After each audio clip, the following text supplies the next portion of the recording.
Oye, país, buenas noches, buenas noches. Oye, país, yo soy Rudy González. Gracias por su compañía en esta hora, como cada noche, aquí para analizar los temas principales de interés nacional e internacional. Este día 7 de julio fue asesinado mientras dormía en la habitación de su residencia, junto a su esposa, el presidente de Haití, Jovenel Moïse. Un magnicidio que estremeció al mundo por la forma atroz, descarnada de que este hombre fue baleado en la cama de su casa, en la habitación de su casa, de su residencia, la residencia de un presidente que se supone debe estar rodeado, igual que en el Palacio Nacional, de toda la seguridad posible. Y esto vino a sumir a Haití en una situación mucho más conflictiva que la que tenía. Incluso el presidente Moïse estaba siendo cuestionado de que estaba transitando un periodo ilegal porque habían sectores de la sociedad haitiana que entendían que su ejercicio había terminado el 7 de febrero, pero él y otros sectores de la sociedad haitiana entendían que debía culminar el 7 de febrero del año siguiente, o sea, del 2021. ¿Por qué? ¿Por qué? No, del 2022. ¿Por qué? Porque en el tránsito entre la toma de posesión y lo que fue el proceso electoral duró prácticamente un año en un limbo jurídico y una cosa, y él no había asumido el poder. Pero esto tenía una situación político-social incómoda en Haití. ¿Cómo es Haití? Pero la muerte del presidente Moïse, asesinado, el magnicidio en esta forma, exacerbó lo que era la presión política de esa sociedad sumida en un caos institucional donde el Congreso estaba en receso, donde los ministerios andaban cada uno por su lado, donde no había en ejercicio un primer ministro en ese momento. Jovenel Moïse, 2 días antes, 3 días antes de su fallecimiento, de su asesinato, había designado a Ariel Henry, como primer ministro, pero no había sido posesionado en el cargo. Entonces, había todo un vacío de poder en Haití. Un comando de mercenarios colombianos se le atribuye el asesinato. Se han hecho varios relatos de cómo habría ocurrido el asesinato, los motivos todavía muy difusos, quién se beneficia del crimen, quiénes estaban detrás del complot que se perseguía sacar al presidente del poder para llegar a qué poder, quiénes eran responsables. Se habló de que inversionistas relacionados con la producción de energía habían tenido implicación porque él los había enfrentado, sectores del narcotráfico, sectores de la oposición política, o sea, de todo se habló. Y comenzaron a tejerse una serie de hipótesis y de complicidades que presentaron que un ex juez, que un ex senador, que haitianos en el exilio, que reuniones que después resultaron que eran falsas y que las fotografías no obedecían a la realidad. Muchísima gente comenzó a ser implicada, Bueno, ha pasado un año. Los colombianos, 3 de ellos asesinados, muertos en los tiroteos iniciales horas después del magnicidio, y otros 12, 13, 14 arrestados, están ahí tirados, abandonados en cárceles haitianas con todas las precariedades del mundo, en el hacinamiento mayor, que incluso ha merecido quejas de las autoridades colombianas que exigen que sus nacionales, sean culpables o inocentes, sean tratados con un mínimo de dignidad y que se les respete sus derechos. Uno de ellos murió en la cárcel, o dos murieron en la cárcel.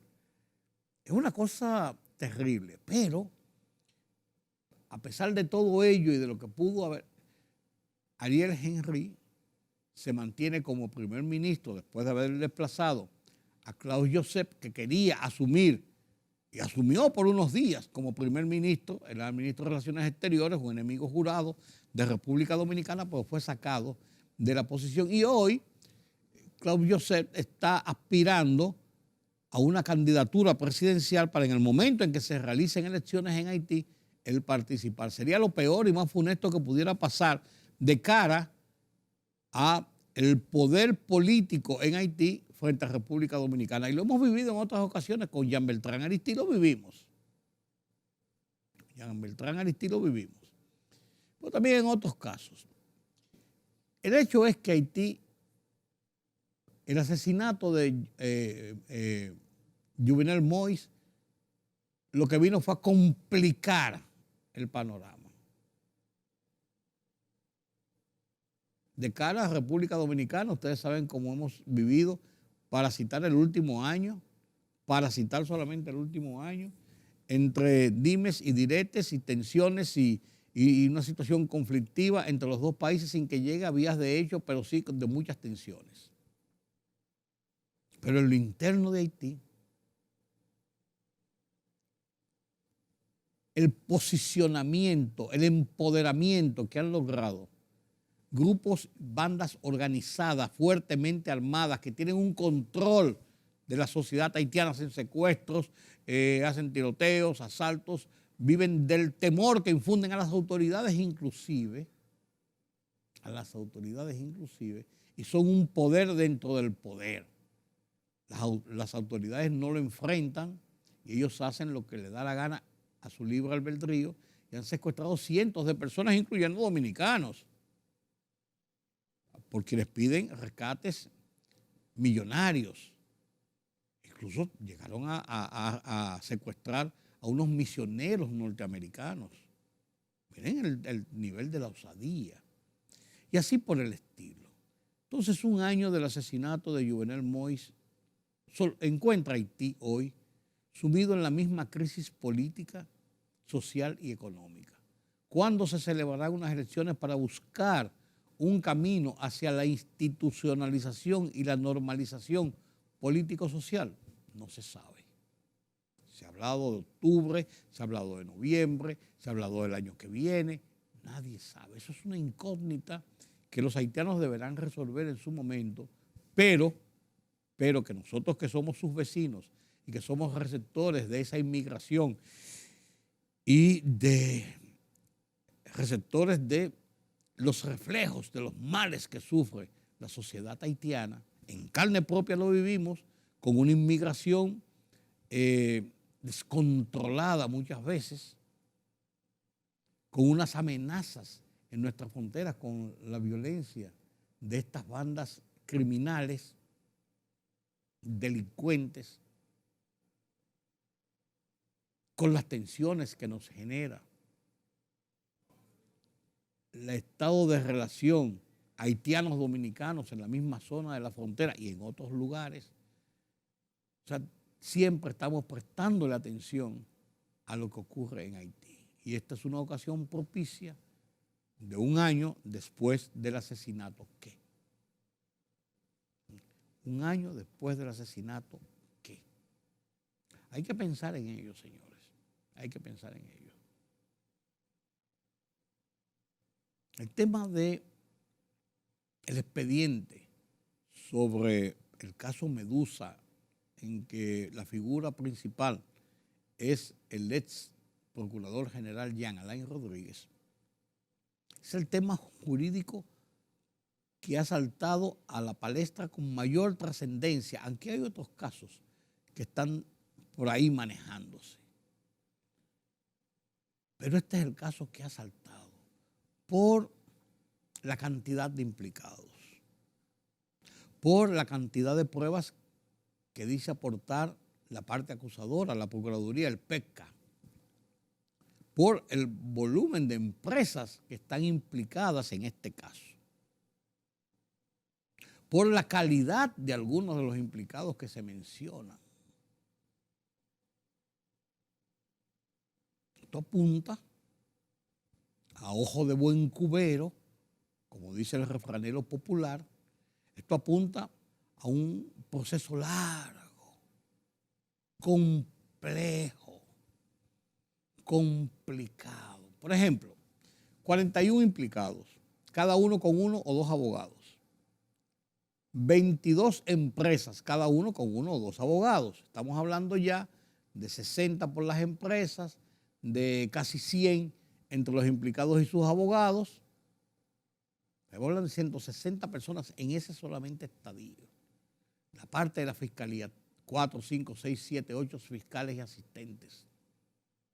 Con la Procuraduría, o Jenny Berenice o Camacho, o ambos al frente. Estamos 100 y pico de personas largo. La prensa. Cualquier suerte de familiares o públicos que quiera, pues son juicios públicos, orales y contradictorios. No hay salón en el Palacio de Justicia para conocer esto. ¿Se usará alguna de las salas de la Suprema Corte de Justicia, como en otras ocasiones, para ventilar este proceso que habrá las personas?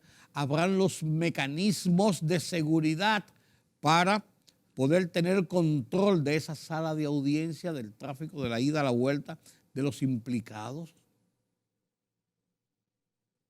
Estamos hablando de un volumen de personas y de todo esto. Esto estamos hablando solamente cuantificando el ambiente, el escenario. Después de ahí, las discusiones, las presentaciones de las argumentaciones de grupos e individual por la pesca, eso toma días. Están hablando de que tienen 3.000 pruebas, hojas de pruebas. Expediente de casi 12.000 páginas, individualizado y en paquete. Esa presentación de las acusaciones dura días. Vienen después las posiciones de los abogados en las réplicas. Vienen las posiciones de los imputados en su derecho a la defensa directa oral. Vienen las contrarréplicas.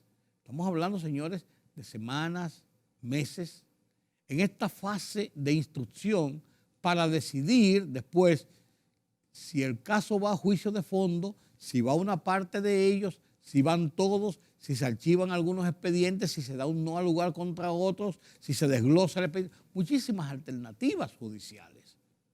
Para entonces caer, en el caso de que se vaya a juicio de fondo, a fijar audiencia para ese juicio de fondo, sobre lo cual los abogados pedirán tomar posesión de los expedientes y las pruebas para formular sus mecanismos de defensa.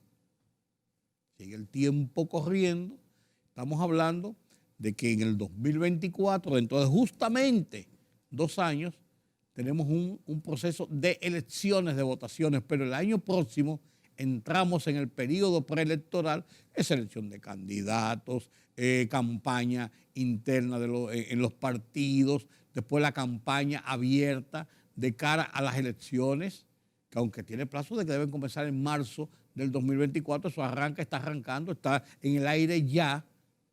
Entonces, en medio de una situación de repostulación, de los posicionamientos de la oposición, un PLD que quiere regresar, un Leonel Fernández que quiere regresar, coaliciones de oposición, sí o no. Estamos previendo que nos vamos a embarcar en una disputa política, que dentro de esa disputa política, un caso de esta naturaleza, lógicamente va a tener una incidencia capital en esa discusión política. ¿Por qué? Porque, como me comentaba un abogado en estos días, no cabe dudas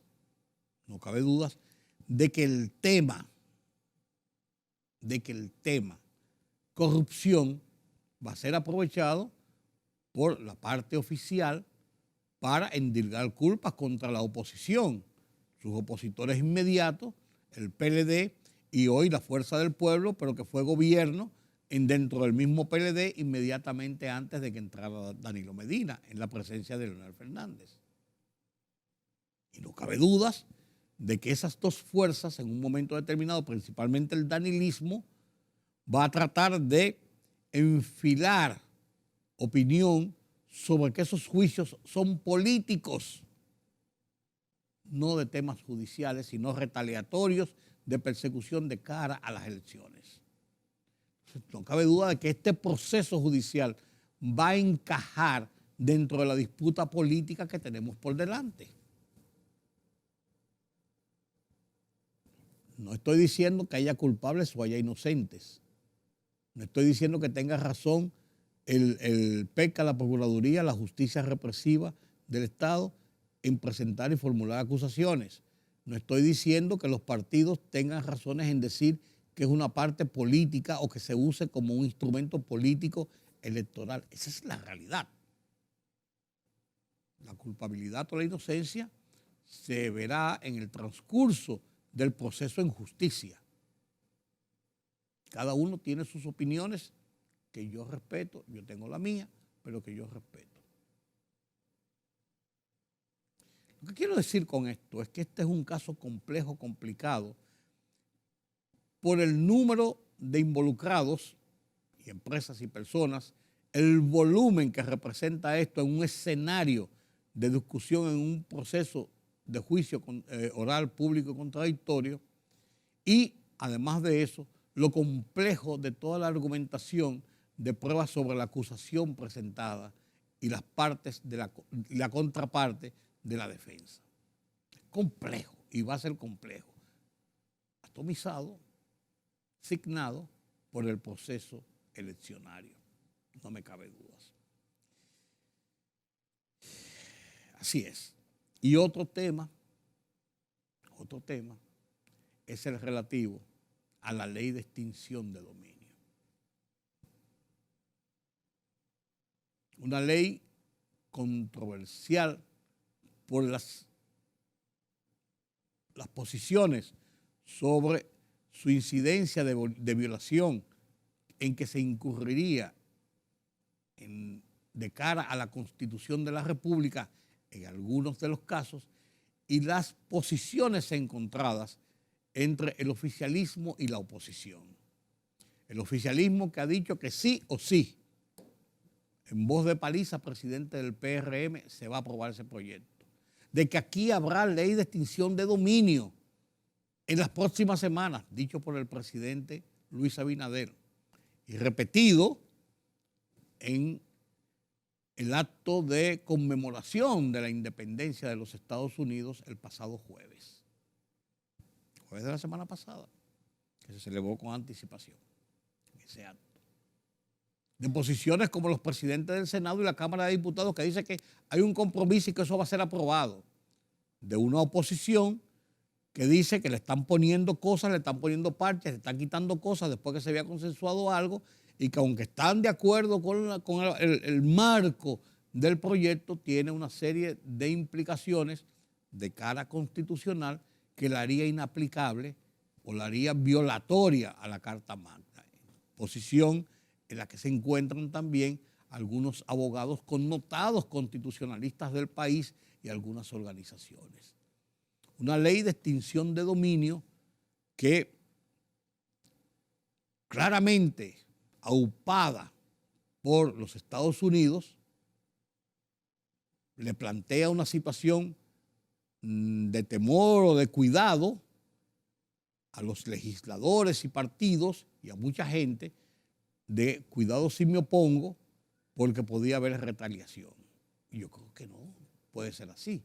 Yo creo que los países y los gobiernos y las sociedades son soberanas y deben tomar las iniciativas de cara a sus necesidades, de cara a sus conveniencias, de cara a sus intereses. Que tengan razón de estar cónsonos con lo que propone el imperio, bien. Que nos ayudaría en enfrentar temas como la corrupción y las fortunas de los narcos, bien. Pero también con la entereza suficiente y posible de poder decir, no, pues espérate, así no puede ser porque hay temas constitucionales que violentan nuestro orden institucional. Esto puede ser, pero sin esto o con esto o aquello. Porque como decía ayer o antes de ayer, un legislador de la oposición, sí tiene algunas cosas inconstitucionales, pero que violan la Constitución, pero si eso es lo que hay, pues vamos arriba. Lo que no me gusta es tal cosa. No, usted no puede como legislador destaparse y decir, sí, hay violaciones constitucionales, pero si la mayoría está de acuerdo con eso, vamos, bueno, no. Si usted es un legislador y se respeta y dice eso, usted está faltando a su deber, primero como legislador, segundo como político y tercero como ciudadano de este país. Así no, compadre. Entonces, es un tema controversial que ha dado mucho de qué hablar y que seguirá dando mucho de qué hablar por la decisión oficial de aprobarlo. Sobre este tema escribí mi columna de esta semana en el Listín Diario, que se llama también como este programa Oye País, y la titulé Imposición Irracional. La comparto con ustedes a continuación.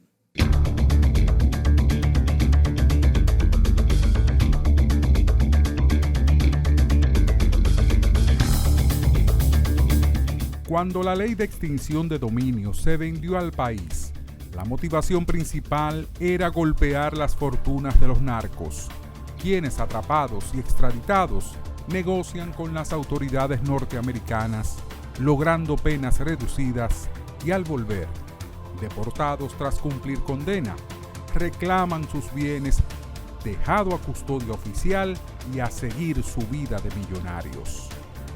Estados Unidos, propulsor de la iniciativa, tiene un propósito mayor con esa ley: perseguir la corrupción principalmente entre la clase política latinoamericana.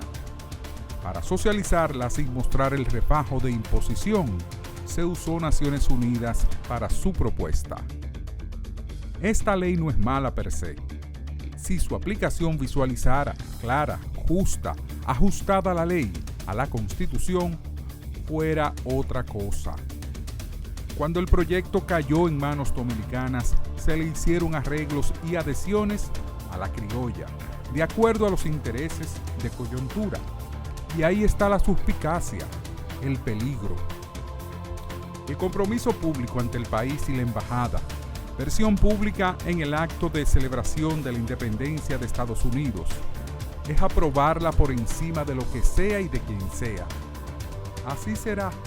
Hoy se trata de complacer a los Estados Unidos, por temor, por favor, por intereses. Ni siquiera se hace caso a las advertencias de connotados constitucionalistas sobre choques de articulados con la Constitución. Se descalifica a cualquiera que hace reparos al proyecto. Se estigmatiza como comprometido con la corrupción, anatema de coyuntura. Así me comentaba un prestigioso abogado. Esa ley, como se pretende, pone una espada de Damocles sobre la cabeza de cualquiera, políticos y empresarios incluidos. Mientras, el populismo y el morbo, frustrados sociales incluidos, ganan espacios, se divierten y amenazan.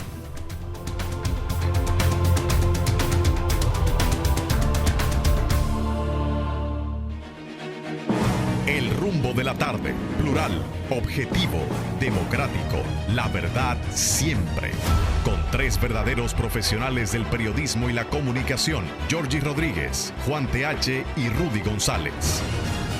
Los Poderosos.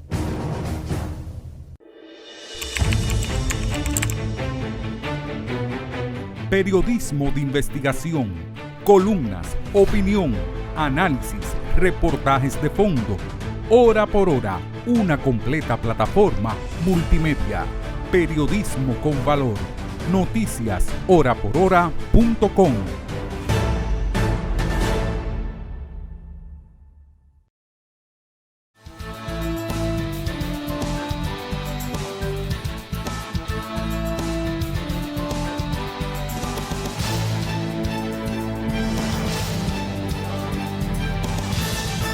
estas son las noticias nacionales que se producen en el país en las últimas horas y que se las presentamos para su consideración.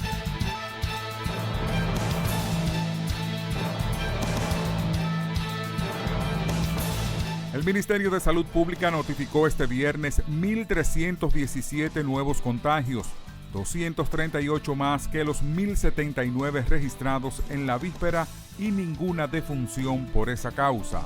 El total de muertos por COVID-19 en el país es de 4.383, el 24.62% de los cuales era hipertenso y el 15.90% diabético.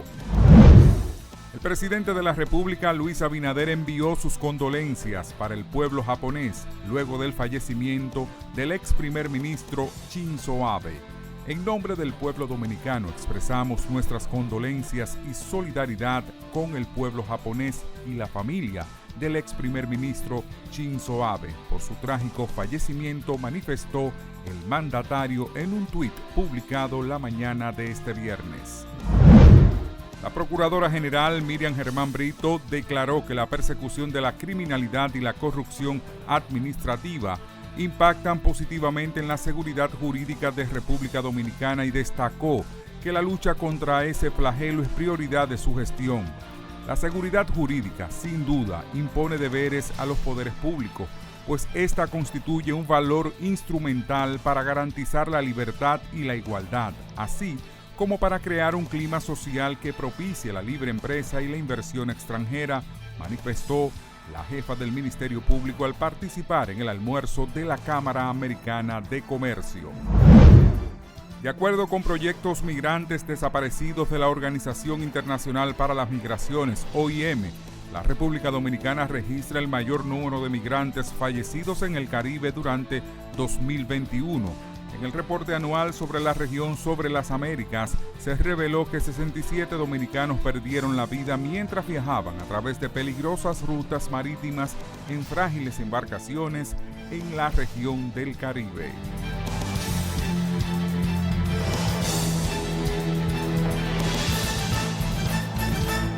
Pedro Vargas, desde la redacción central de Oye País, nos presenta las internacionales.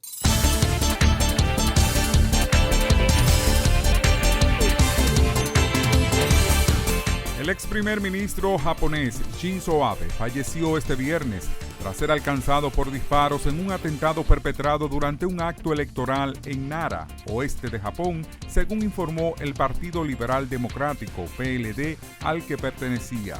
Abe, de 67 años, fue víctima de varios disparos mientras pronunciaba un discurso hoy en la calle antes de los comicios parlamentarios que se celebran este domingo en Japón. Su partido informó de su fallecimiento tras anunciar previamente a los médicos a cargo que se encontraba en una parada cardiorrespiratoria. El presidente de Estados Unidos, Joe Biden, prometió tras la dimisión del primer ministro británico Boris Johnson que seguirá trabajando de cerca con el gobierno del Reino Unido porque es su amigo y aliado más cercano. El director del Servicio Secreto de Estados Unidos, cuerpo encargado de proteger entre otros al presidente del país, James Murray, anunció que dejará el cargo a finales de mes y la prensa local reveló que se irá a trabajar a la empresa de la red social Snapchat. Los cancilleres de Argentina y Chile mantuvieron en Bali, en el marco de la reunión de ministros de Relaciones Exteriores del Grupo G20, un encuentro en el que la nación asiática manifestó su respaldo al ingreso de Argentina en el Grupo BRICS, integrado por Brasil, Rusia, India, China y Sudáfrica.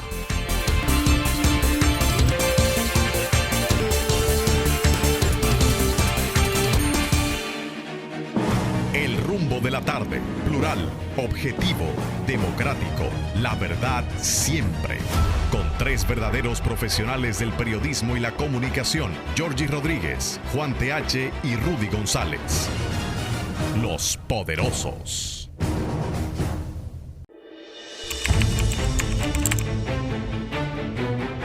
Periodismo de investigación, columnas, opinión, análisis, reportajes de fondo. Hora por hora, una completa plataforma multimedia. Periodismo con valor. noticiashorapor.hora.com.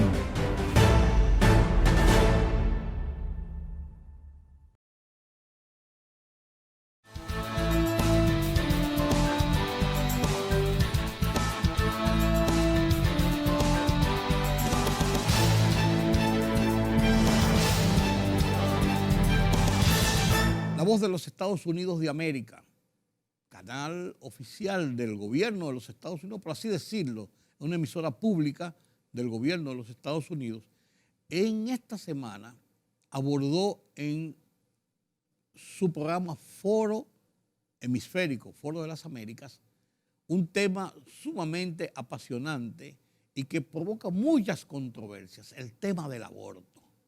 ¿Cómo lo ven en los Estados Unidos? ¿Cómo lo ven en América Latina? ¿Cómo comulgan las situaciones sobre este tema controversial, el aborto?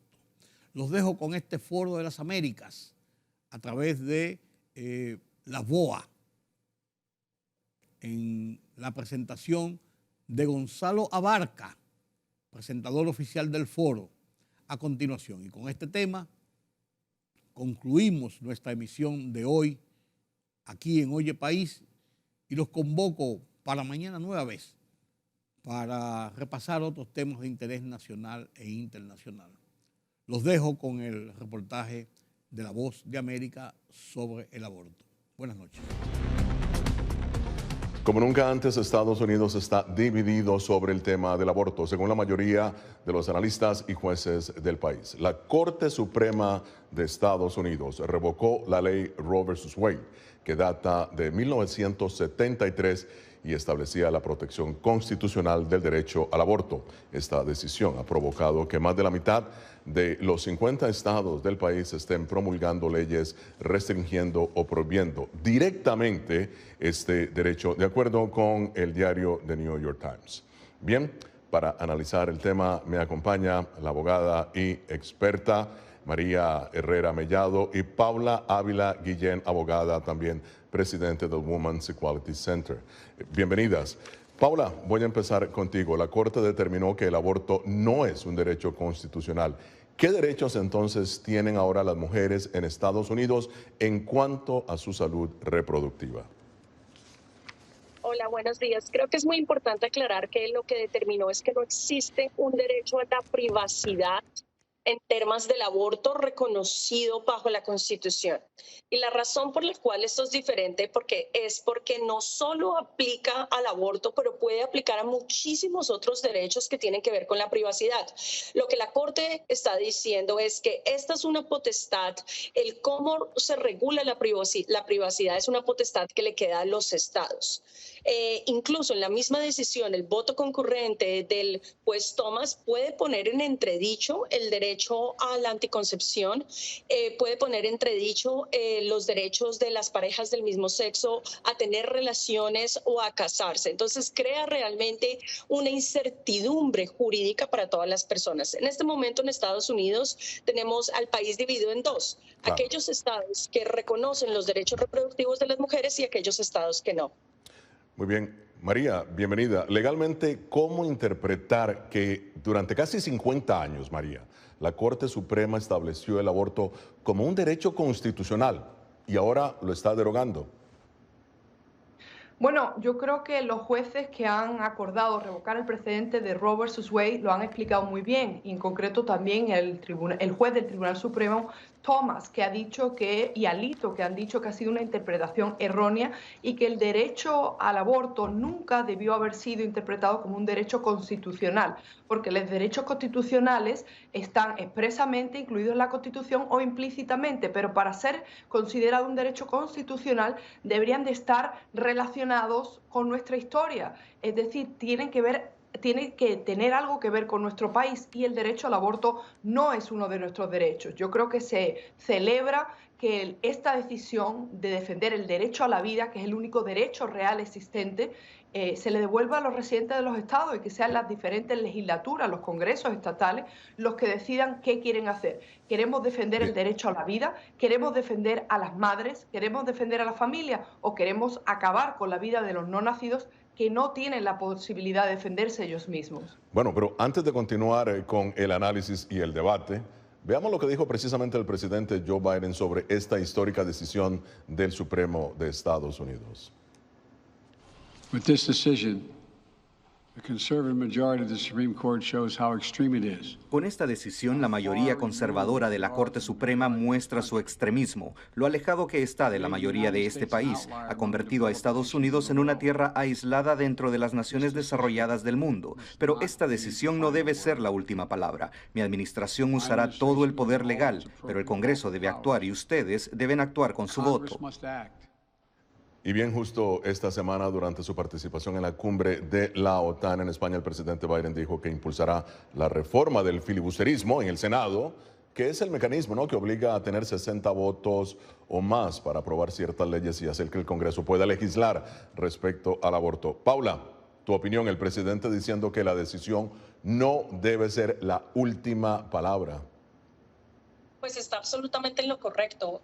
Honestamente, si la intención de los estados fuera proteger los derechos de las mujeres y fuera proteger de las mujeres, no se enfocarían en tratar de controlarnos, se enfocarían en tratar de darnos políticas públicas, por ejemplo, para que tengamos, no ser obligadas a parir y volver al otro día a trabajar si no tenemos, porque no hay maternidad, no hay licencia, no hay parental leave en Estados Unidos, uno de los pocos países del mundo. Se enfocaríamos en que tuviéramos un sistema donde no nos muriéramos por tener que ir a un hospital si somos mujeres negras o mujeres de color. Estados Unidos tiene las tasas más altas de mortalidad materna relacionada con mujeres negras en cualquier país desarrollado. Nos enfocaríamos en asegurarnos que tuviéramos protección de Universal Child Care, que es algo que tampoco existe. Entonces, este tipo de políticas, que son las políticas que realmente protegerían los derechos de las mujeres y los derechos de los bebés, pues claramente son políticas que no son las que están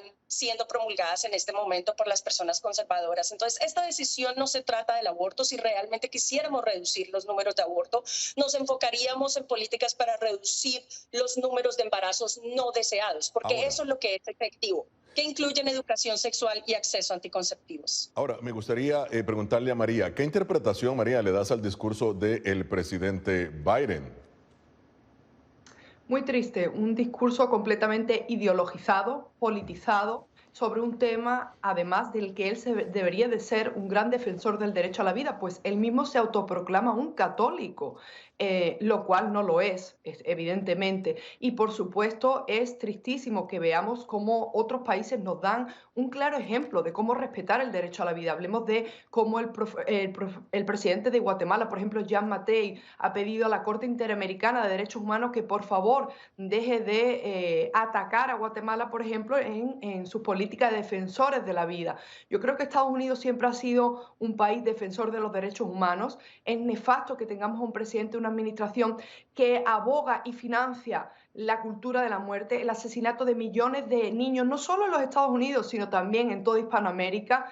Los derechos de la mujer, los derechos de la familia son importantísimos y es cierto que en Estados Unidos se protege a las mujeres, no se les discrimina y definitivamente este presidente va a pagar en las urnas lo que está haciendo para acabar con la vida de millones de estadounidenses. Bueno, sobre eso...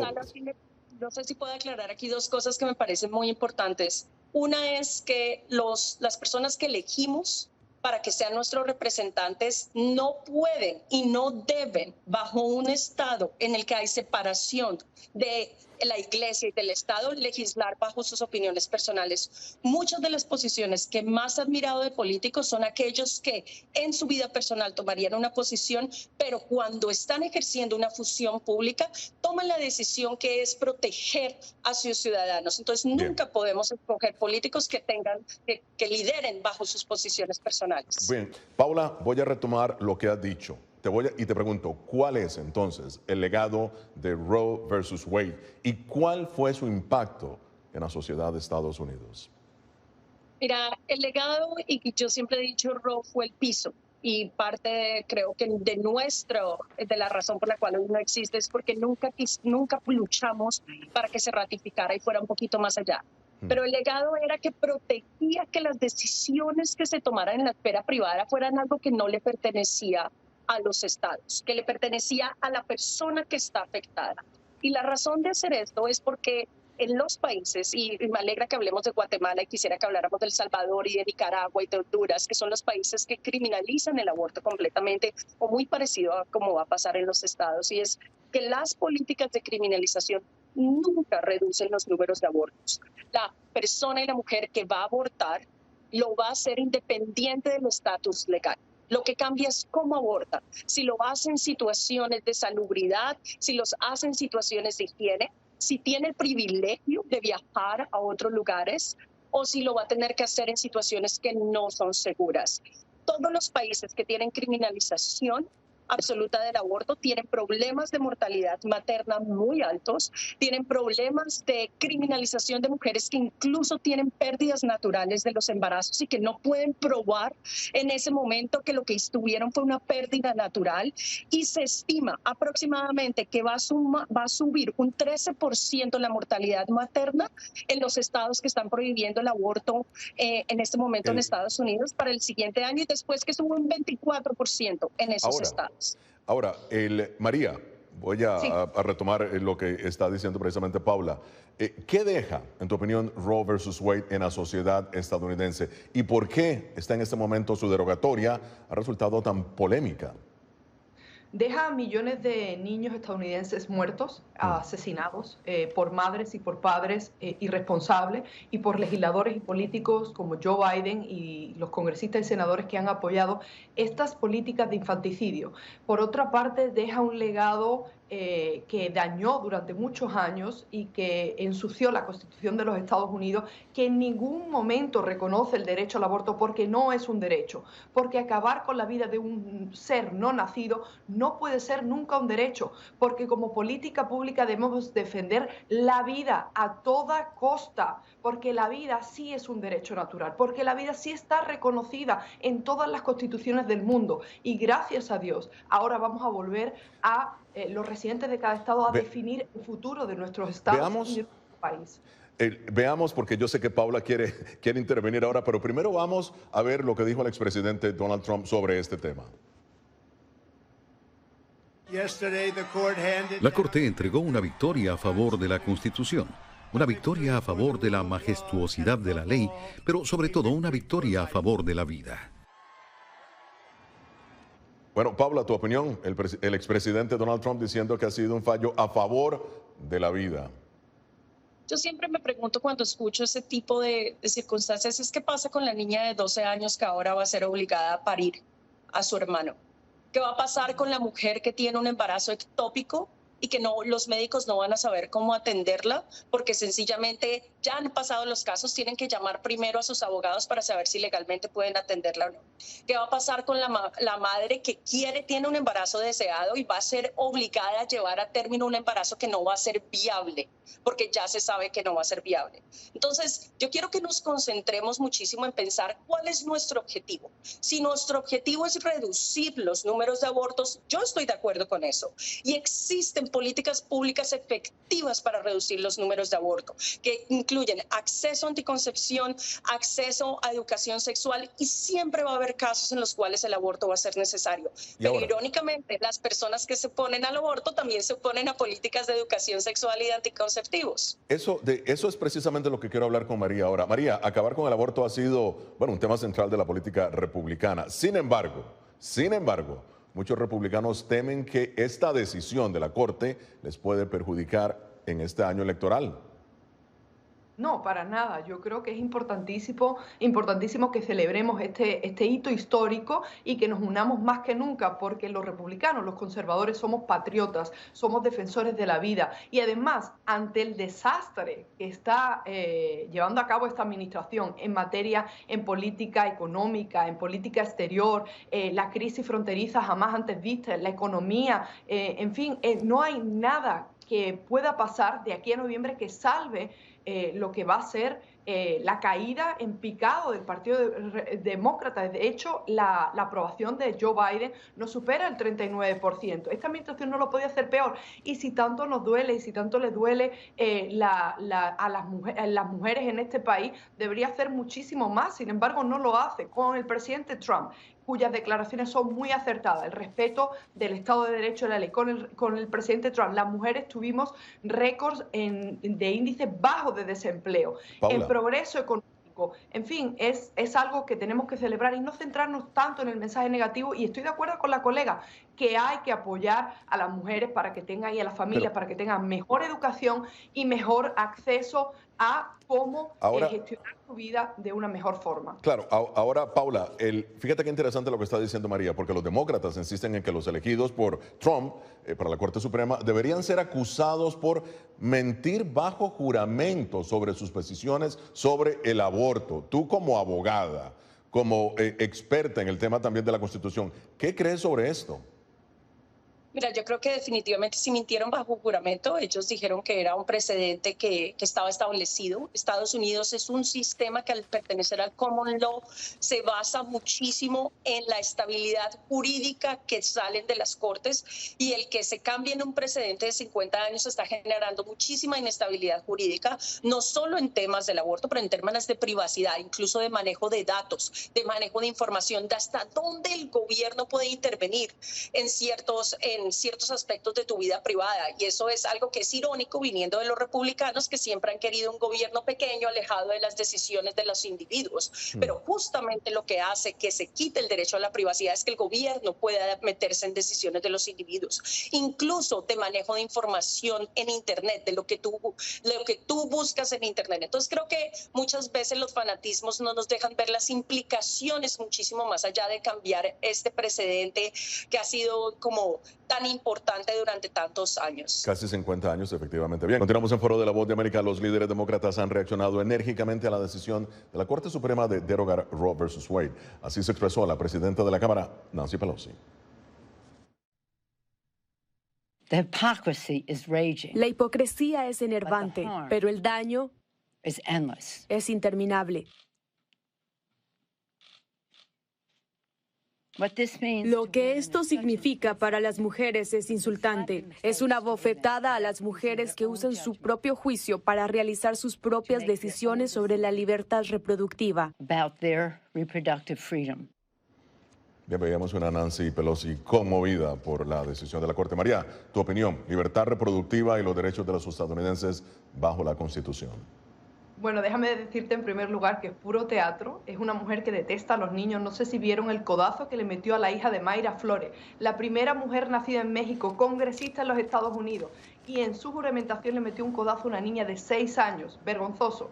Esta mujer no nos representa. ¿Derechos reproductivos de qué? Pero si lo que hacen ellos es detener la reproducción en las mujeres, en la familia, en la especie humana. Esta mujer simplemente es una mujer que se ha enriquecido con su trabajo en Washington, D.C., que debería de jubilarse y que es el peor reflejo de la mujer estadounidense, la mujer moderna, porque es una mujer manipuladora. En fin, es que los demócratas no tienen que darnos lecciones y ellos se apoderan de ese lenguaje feminista, un feminismo falso, absolutamente deleznable. Paula, ahora, ¿qué opinas de lo dicho por la presidenta de la Cámara, Nancy Pelosi? Mira, creo que tengo dos reacciones en esto. Lo primero es que los derechos no le pertenecen ni a los demócratas, ni a los republicanos, ni a la izquierda, ni a la derecha. Le pertenecen a los individuos y a las personas. Y nosotros deberíamos estar tranquilos de quién está en las oficinas y en los lugares de poder, que va a tomar decisiones basadas en las leyes, en las constituciones, en las mejores políticas públicas y no en nuestras opiniones personales.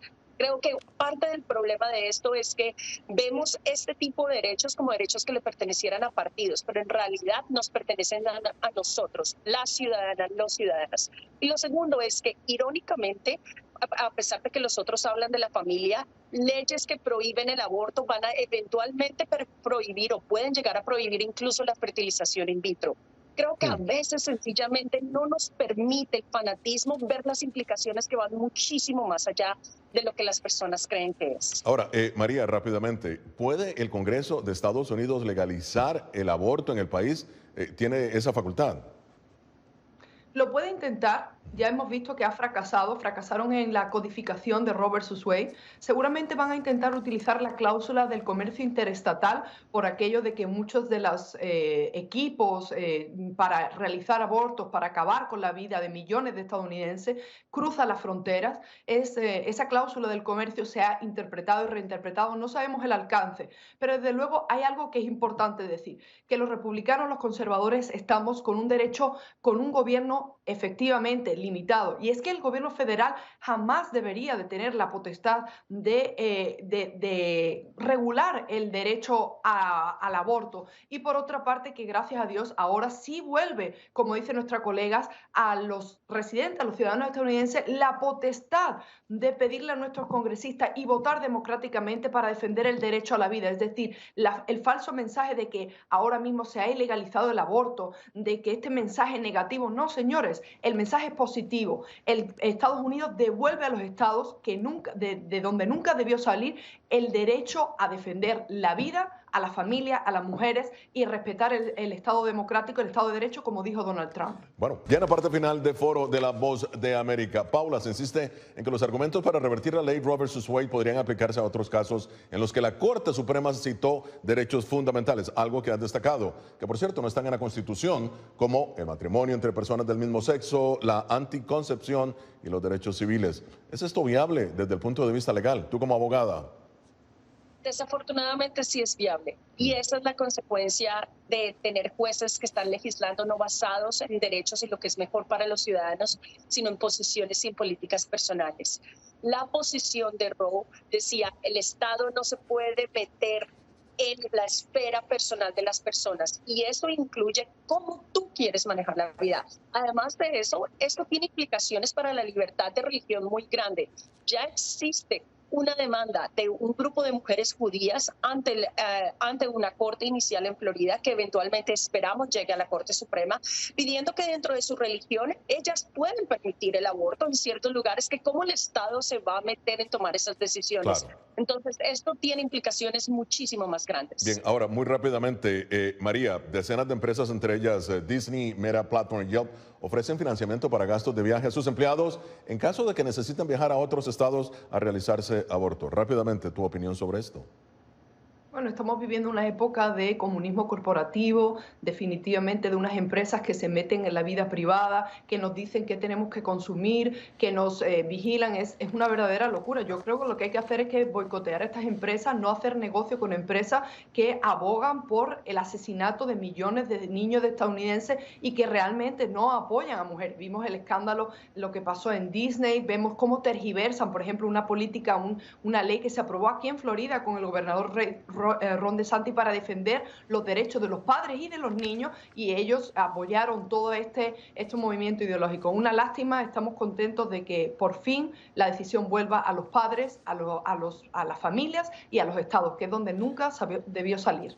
Bueno, se nos ha acabado el tiempo, lamentablemente, en un tema tan polémico, y le agradezco mucho a la doctora María Herrera Mellado y a la doctora Paula Ávila Guillén, brillantes abogadas, que han debatido hoy sobre el aborto. Llegamos así al final de esta edición de Foro. Nos vemos la próxima semana. Desde Washington les habló Gonzalo Marca.